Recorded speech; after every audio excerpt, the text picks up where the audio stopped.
Hello guys, welcome to my channel. इससे पहले भी हमारा इंटरेक्शन हुआ था जब मैंने अर्थमेटिक पार्ट 1 को स्टार्ट कराया था। ये बेसिकली 10th क्लास का सिलेबस चल रहा है, तो मैंने अर्थमेटिक प्रोग्रेशन पार्ट 1 की वीडियो अपलोड की थी। मैं डिस्क्रिप्शन में लिंक डाल दूंगा, आप वहां से उस वीडियो को देख सकते हैं। वो एक इंट्रोडक्टरी पार्ट था जिसमें मैंने छोटी छोटी टर्म्स को डिस्कस किया था। अर्थमेटिक प्रोग्रेशन क्या होता है, कैसे फाइंड आउट करते हैं, फर्स्ट टर्म क्या होता है, कॉमन डिफरेंस क्या होता है। अब हम इस अपनी सीरीज को आगे कंटिन्यू करते हुए एक्सरसाइज के क्वेश्चन स्टार्ट करेंगे। तो आप अपने पास, अगर आपके पास बुक हो तो आप खोल सकते हैं, और उसमें फर्स्ट क्वेश्चन दिया हुआ है कि the taxi fare after each kilometre when the fair is 15 rupees for the first kilometre and 8 rupees for each additional kilometre. कि कहता है आपको टैक्सी का फेयर कुछ पे करना है। आजकल आ रहा है ना उबर, ओला वगैरह, तो उसने कुछ फर्स्ट किलोमीटर या कुछ किलोमीटर का दाम फिक्स कर दिया 15 रुपीज, ठीक है। और उसने कहा कि पर एडिशनल किलोमीटर वो 8 रुपीज एक्स्ट्रा चार्ज करेगा। अगर कोई फिक्स टेन्योर पास करेगा, मान लो मैं 5 किलोमीटर दे देता हूँ कि 5 किलोमीटर जाना तो 15 रुपए तो देने ही है। अब अगर आप 1 किलोमीटर और जाते हो तो आपको 8 रुपीज और देने पड़ेंगे। फर्दर 1 किलोमीटर और जाते हो तो 8 रुपीज और देने पड़ेंगे फर्दर 1 किलोमीटर। तो यहाँ से आप क्या देख रहे हो कि अगर किसी ने फिक्स अमाउंट ट्रेवल किया 15 रुपीज उसे देने पड़े, बट अगर उसने एडिशनल क्रॉस किया तो 8 रुपीज और एक्स्ट्रा पे करने पड़े। तो ये बन गया 23। मतलब अगर वो 5 की जगह 6 किलोमीटर जाता है तो 15 + 8 23 रुपये देने पड़ेंगे। प्लस फर्दर अगर वो जाता है तो 8 रुपीज और देने पड़ेंगे 1 किलोमीटर और पे। 8 बेगमा 31 हो जाएगा। इसी तरह अगर और जाता है तो 8 रुपीज और देने पड़ेंगे, दैट इज 39। Get it? तो इस हिसाब से हमारी जो है ये सीरीज सी बन जाती है पेमेंट की। अगर हम चेक करें तो डेफिनेशन क्या थी अर्थमेटिक प्रोग्रेशन की? The difference between two consecutive terms are always same. तो यहाँ से अगर डिफरेंस देखोगे तो 8 रुपीज का आपको डिफरेंस दिखेगा। तो यहाँ से हम कह सकते हैं कि ये जो हमारे जो स्टेटमेंट दी हुई थी ये एक अर्थमेटिक प्रोग्रेशन की ही एग्जाम्पल है, ठीक है। इसी तरह हम एक और इसी का फोर्थ पार्ट देखते हैं। The amount of money in the account every year when 1000 rupees is deposited at 8 compound interest at 8% per annum। उसने कहा है कि वो 1000 रुपये जमा करता है, सॉरी 1000 है या 10,000 है, सॉरी इट्स 10,000, और कहता है हर साल 1 साल के बाद उसे 8% कंपाउंड इंटरेस्ट मतलब पे करना पड़ता है। तो देखते हैं हम फर्स्ट ईयर के लिए हमारा प्राइस कितना हो जाएगा। It's 1000 rupees, 10,000 rupees. अब सेकेंड ईयर आपको कंपाउंड इंटरेस्ट का फॉर्मूला पता होगा। वैसे कंपाउंड इंटरेस्ट का फॉर्मूला कुछ नहीं होता है, सिंपल ही होता है कि amount is equal to principal 1 + R/100 की पावर t यानी टाइम। यहाँ से अमाउंट क्या आ जाएगा, प्रिंसिपल 1000 है हमारा, 10,000 है सॉरी, 1 प्लस रेट क्या है, रेट 8% है बाय 100, सॉरी 10, हाँ 100, और टाइम हमारा 1 साल था। तो ये क्या बन गया, ये तुम देखोगे क्या बन जाएगा, 10,000 इंटू, इसको सॉल्व करोगे तो क्या हो जाएगा 108 अपॉन 100। 2 0 से 2 0 काट दो, ये हो जाएगा 10800। ये हो जाएगा तुम्हारे सेकेंड ईयर का प्राइस। अब इसको दूसरे तरीके से भी निकाल सकते हैं। अब यहाँ पे इसी प्राइस को लेके सेकेंड ईयर का निकालोगे तो भी कुछ आ जाएगा, इसी तरह थर्ड ईयर का निकालोगे तो कुछ आ जाएगा। अरे मैं सिंपल सा फंडा बताता हूँ कि होता क्या है कंपाउंड इंटरेस्ट। वैसे मैं कंपाउंड इंटरेस्ट समझाऊंगा नहीं। कंपाउंड इंटरेस्ट क्या होता है कि जैसे कोई भी प्राइस है, ठीक है, 500 प्राइस है, ठीक है, तब इस साल इस पर इंटरेस्ट लग के मान लो ये 525 बन गया, तब इस पे इंटरेस्ट लगता है, ये फिर कुछ प्राइस बन जाएगा, फिर इस पे इंटरेस्ट लगता है तो ये कुछ प्राइस बन जाएगा। और सिंपल इंटरेस्ट क्या होता है कि इसी पे बार बार इंटरेस्ट लगता है, ठीक है। अब अगर आप सेकेंड ईयर का भी फाइंड आउट करो इसी प्राइस के साथ, तो 10,000 हो गया इंटू सेम 1 + R/100 यानी 1 + 8/100, और सेकेंड ईयर के लिए स्क्वायर आ जाएगा, सेकेंड ईयर के लिए स्क्वायर आ जाएगा, तो ये बन जाएगा 10000 इंटू ये हो जाएगा 108/100 का स्क्वायर। जब इसे आप कैलकुलेट करोगे तो ये क्या बन जाएगा 10,000 अगर ध्यान दो तो ये 108 का स्क्वायर बन जाएगा अपॉन ये तुम्हारा 10,000 ही बन गया। यहाँ से यहाँ तो कैलकुलेट हो जाएगा। बेसिकली बच क्या गया, 108 का स्क्वायर बच गया। बहुत से तरीके हैं निकालने के, सबसे सिंपल सा फंडा है कि सिंपली मैनुअली कैलकुलेट करो। 8 ही 8 64 के 4, हाथ में 6, 8 से 6 गया, 8 कम 8, 0 0 0, काटा काटा और ये बन गया तुम्हारा 108। यानी इसे कैलकुलेट करोगे तो ये बन रहा है 4661। ध्यान से देखो क्या ये सेम बन रहा है, 4661। चलो यानी थर्ड ईयर का तुम्हारा आ गया 11664। इसी तरह से फोर्थ ईयर का भी आ जाएगा। बहुत पर निकालना नहीं है, हमें तो सिर्फ एपी चेक करनी है। अब क्या करो, आप इन दोनों टर्म का डिफरेंस देखो। मैंने क्या बोला था, एपी चेक करने के लिए दोनों टर्म का डिफरेंस क्या हो गया, 800। इन दोनों टर्म का जगह डिफरेंस देखोगे तो ये आ जाएगा 864। क्या ये दोनों डिफरेंस सेम है? बिल्कुल नहीं है। अगर हम कभी भी किसी टर्म को एपी में तब बोलते हैं जब दो कंसेक्यूटिव टर्म का डिफरेंस सेम हो, बट यहाँ पे सेम नहीं आ रहा है, तो हम क्या बोलेंगे कि ये एपी में नहीं है। तो इस तरह से हमारी फर्स्ट एक्सरसाइज का क्वेश्चन कवर होता है। इसे आप स्क्रीनशॉट ले सकते हैं या वीडियो स्लो करके नोट डाउन कर सकते हैं। अब मैं आ जाता हूँ सेकंड क्वेश्चन पे। ये वैसे तो सेकंड क्वेश्चन जो है वो मैंने कल ही करवा दिया था पिछले वीडियो में, ठीक है, अगर आप ध्यान से देखें तो, बट मैं फिर भी आपको रिपीट कर रहा हूँ, ठीक है। आप इसे फॉलो करेंगे। है क्या क्वेश्चन अगर आप देखोगे तो लिखा हुआ है कि आपको ए दे रखा है और डी दे रखा है, और आपको कह रहा है कि फर्स्ट 4 टर्म्स निकालो। ए दे रखा है, मान लो ये दे रखा है कितना 10, और डी दे रखा है आपको ये भी 10। तो आपको क्या निकालना है, फर्स्ट 4 टर्म्स। अगर आपको याद हो तो मैंने बताया था T1 क्या होता है a, T2 क्या होता है a प्लस डी, T3 क्या होता है a प्लस 2d, T4 क्या होता है a plus 3d। Values put करो, आंसर आ जाएगा। a की वैल्यू तो तुम्हें पता है 10 है, और यहाँ पे a की वैल्यू 10 है और d की वैल्यू 10 है, इट्स बिकम 20। यहाँ पे a की वैल्यू 10 है प्लस 2 इंटू डी यानी 2 into 10, it become 10 plus 20 that is equal to 30। इसी के बाद यहाँ पे क्या आ गया, 10 plus 3 into 10 is equal to 10 plus 30, it's equal to 40। तो यहाँ से तुम आपके पास सीरीज आ जाती है 10, 20, 30 एंड 40 सो ऑन। पर हमें 4 ही टर्म्स निकालने को बोला था, तो हम निकाल सकते हैं। एक मुश्किल सवाल है 5वां पार्ट, वो मैं डिस्कस करवा देता हूँ आपको। ए दिया हुआ है -1.25 इज इट, और डी दिया हुआ है -0.25। ओके, बहुत सिंपल है, मैंने भी यही समझाया। T1 क्या हो गया, a is equal to -1.25, simple है। T2 क्या बताया था, a plus D, that is a कितना है 1.25 नेगेटिव और प्लस माइनस माइनस 0.25। जब से सॉल्व करोगे माइनस माइनस ऐड होगा, साइन लगेगा बड़ी रकम का, यानी नेगेटिव ही लगेगा। जब जोड़ोगे तो ये बन जाएगा 1.50।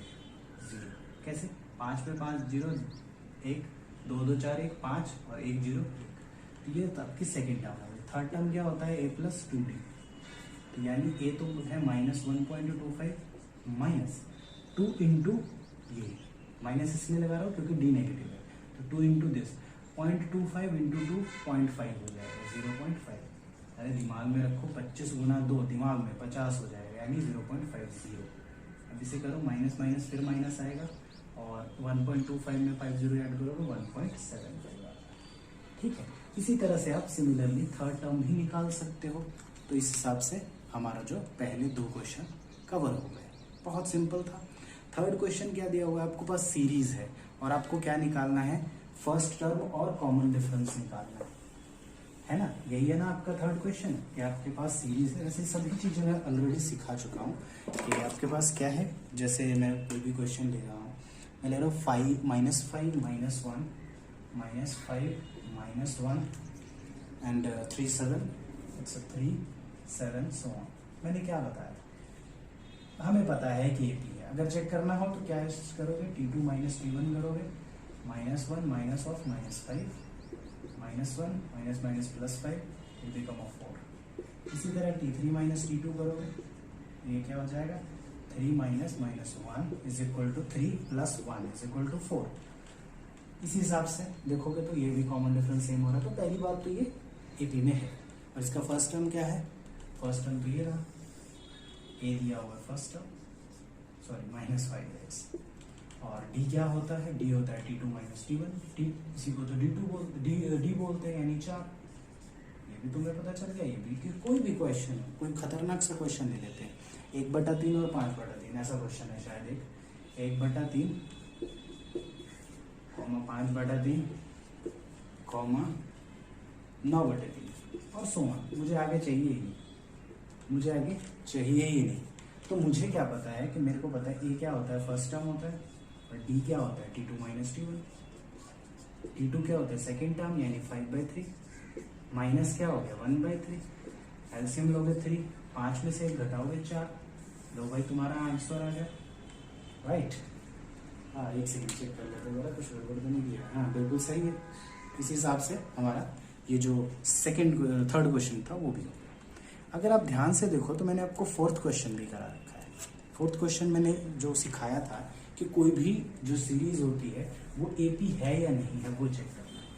बहुत सिंपल है, मैंने बता दिया, यहाँ भी बताया है कि उसके 2 कंसेक्यूटिव टर्म्स का डिफरेंस देखो अगर आ रहा है सेम। फॉर एग्जाम्पल मैं इसका एक मुश्किल सा क्वेश्चन दिख रहा है मुझे, वो करा रहा हूँ 0.2। ये मैं आपको फोर्थ क्वेश्चन करा रहा हूँ। फोर्थ का पार्ट चेक कर लेना कौन सा है, शायद 6th पार्ट है। 0.2, 0.22, 0.222, सो ऑन। ठीक है, 4 भी है। मुझे कुछ नहीं करना, मेरे T2 माइनस T1 चेक करना है। T2 क्या है, 0.20 माइनस 0.2, नहीं है कुछ, अपनी तरफ से 0 डाल दो। सॉरी यहाँ पे 0.22 है। रफ में अगर सॉल्व किसी को मुश्किल आती है तो रफ में सॉल्व कर लिया था। देखोगे तो ये 2 आ गया, ये 0 आ गया, ये 0.02 आ गया। अब T3 माइनस T2 कर लो। T3 माइनस क्या है, 0.222 माइनस 0.22। इसको भी रफ में सॉल्व करो। यहाँ पे 3 है तो इसको भी 3 टर्म बना लिया करो, आखिरी में 0 डालकर 0.220। इसे चेक करोगे, यहाँ पे 2 आ गया, ये 0 आ गया, 0 आ गया पॉइंट, तो ये आ गया तुम्हारे पास 0.002। अगर आप चेक करो तो ये और ये टर्म अलग है। क्यों, इसमें 3 है, इसको भी 3 बनाने के लिए अपनी तरफ से डालोगे तो तुम्हें 20 दिख रहा है और ये 2 दिख रहा है। तो यहाँ से बोलोगे this is not in AP, ये AP में नहीं है। ठीक है, this is not in AP। तो यहाँ तक आप देखिए कोई प्रॉब्लम आ रही है?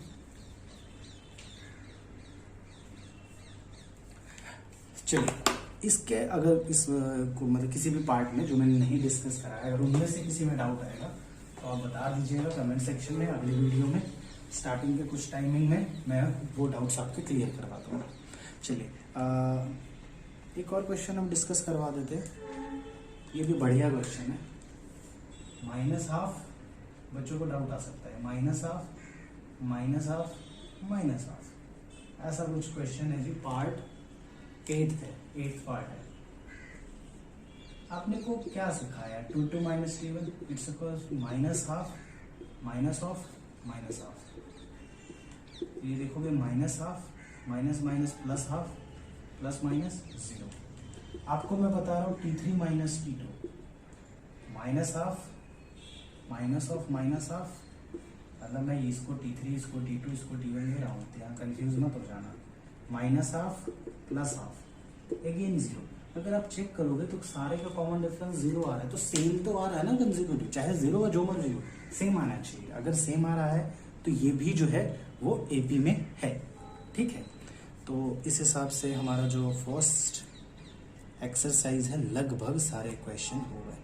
एक और इंटरेस्टिंग क्वेश्चन कर रहा हूँ, पता नहीं आपको आता होगा नहीं आता होगा, बट मैं मतलब अपना ड्यूटी कंप्लीट कर रहा हूँ कि आपको मैं वो भी क्वेश्चन डिस्कस कराऊँ। बढ़िया क्वेश्चन है, देख के आपको लगेगा कि अलग है। √2, √8 और √18, √32।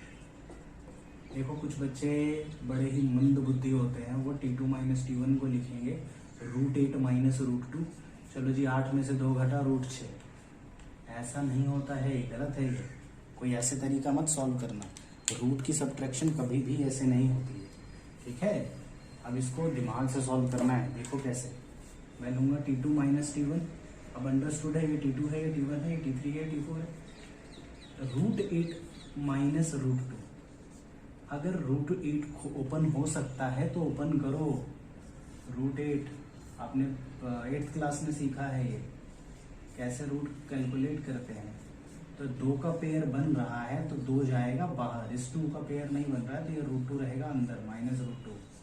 √2 की सब्ट्रैक्शन क्या होती है, कल भी बताया था कि यहाँ 1 माना जाता है अगर कुछ नहीं है तो 2 में से 1 गया तो 1 √2, और हम 1 लिखते नहीं है, यानी ये √2 आ गया सॉल्व हो गया। इसी तरह T3 माइनस T2 करो। T3 माइनस T2 क्या है, 18 माइनस √8।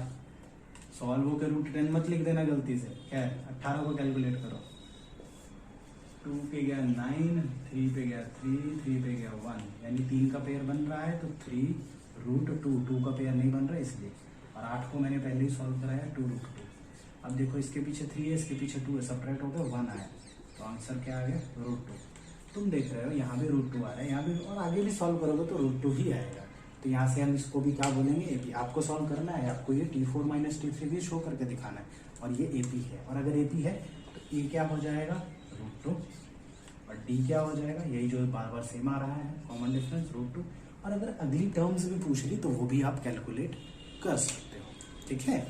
तो इस हिसाब से फर्स्ट एक्सरसाइज लगभग हमारी कंप्लीट हो गई है। हर टाइप्स को, हर क्वेश्चन को, जो जो मुझे मुश्किल लगा, नॉर्मली आप लोगों से नहीं होने वाला था, तो वो मैंने आपको डिस्कस करवाने की कोशिश की। अगर फिर भी कोई डाउट आए तो आप कमेंट सेक्शन में डाल सकते हो, मैं अगली वीडियो में उन चीज़ों का सोल्यूशन दे दूंगा। चलो, कल लास्ट टाइम मैंने कुछ इंट्रोडक्शन दिया था nth टर्म के बारे में। देखो जी, अभी मैंने आपको अगर बात याद हो तो T1 को बताया A, T2 को बताया A प्लस D, T3 को बताया है A प्लस 2B, और मैंने आपको बताया था कुछ नहीं करना है, इसको एक घटा देना है। अगर मैं T15 पूछ लूँ तो क्या हो जाएगा, A प्लस 14D, और यहीं से मैंने एक फॉर्मूला बताया था, Tn is equal to A plus n minus 1 outside D। ये फॉर्मूला मैंने बताया था, और इस nth टर्म बोला था इसको, और इसको लास्ट टर्म भी बोला था, और इसको मैंने L से भी डिनोट करके दिखाया था, ठीक है। तो इसके बारे में अगले एक्सरसाइज में देखते हैं क्या है हमारे पास अगले एक्सरसाइज में। मान लो, वैसे मैं कोई छोटी सी एग्जांपल ले लेता हूँ कि अगर मान लो कोई सीरीज है 2, 7 और 12, 17 सो। चलो, मुझे यहाँ पता है कि A क्या है, अच्छा है ये आपकी सीरीज है, AP में है, अंडरस्टूड है। अब इसमें बोल देगा कि बताओ जी 10th टर्म क्या है, 10th टर्म क्या है। अब मेरे को पता है 1, 2, 3, 4 तक तो 10, तो 5 आगे कैसे करेंगे, तो A पता है, D क्या होता है T2 माइनस T1, T2 क्या होता है 7 minus 2, it is equal to 5। चलो, D भी आपको पता चल गया। 2 तरीके हैं 10th टर्म निकालने के, 10th टर्म तो T10 होगा, और T10 क्या होगा, A प्लस 9D। कैलकुलेट कर लो जी, A पता है आपको 2 है, 9 इंटू D कितना है 5 है, तो ये 2 प्लस 9 × 5 = 45 इज इक्वल टू 47। समझ आई बात। तो इस हिसाब से आप कोई भी टर्म पता कर सकते हो। अगर आप चाहो इस फॉर्मूले से भी, तो इस फॉर्मूले से भी निकाल सकते हो। मैंने कुछ किया नहीं। अब यहाँ पे क्या बोलोगे, आप लिखोगे वी नो दैट। अगर आप यहाँ से छोड़ दो, अगर ये तरीका ना करना चाहो तो आप इस तरीके को यहाँ फॉलो कर सकते हो कि T10 is equal to this, और n की वैल्यू क्या दे रखी है 10, nth टर्म है यानी 10th टर्म है, तो यहाँ पे T के पैर में डालो 10, यहाँ पे डालो A प्लस n की जगह डालो 10 माइनस 1 आउटसाइड D। A की जगह क्या डालोगे आप, A की जगह 2 डालोगे, और 10 में से 1 गया तो 9, और D की जगह 5 डालोगे, बेसिकली सेम ही बात है, कोई अलग नहीं है, मैंने बस वो शॉर्टकट तरीके से करा दिया। एग्जाम में आप दोनों तरीका फॉलो कर सकते हो, तो इस हिसाब से हमारा आंसर आ रहा है। ठीक है, चलिए एक्सरसाइज के कुछ क्वेश्चंस देख लेते हैं, चाहे हम डिटरमिन द एपी विथ था। चलिए बढ़िया क्वेश्चंस आ रहे हैं।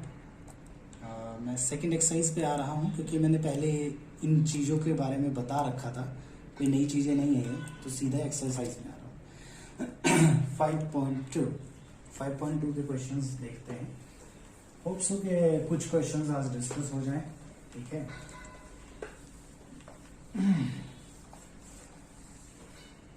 देखिए अगर वीडियो लाइक करना या ना करना वो आपके मन में है, पर एटलीस्ट इस चैनल पे सब्सक्राइबर बढ़ाइए।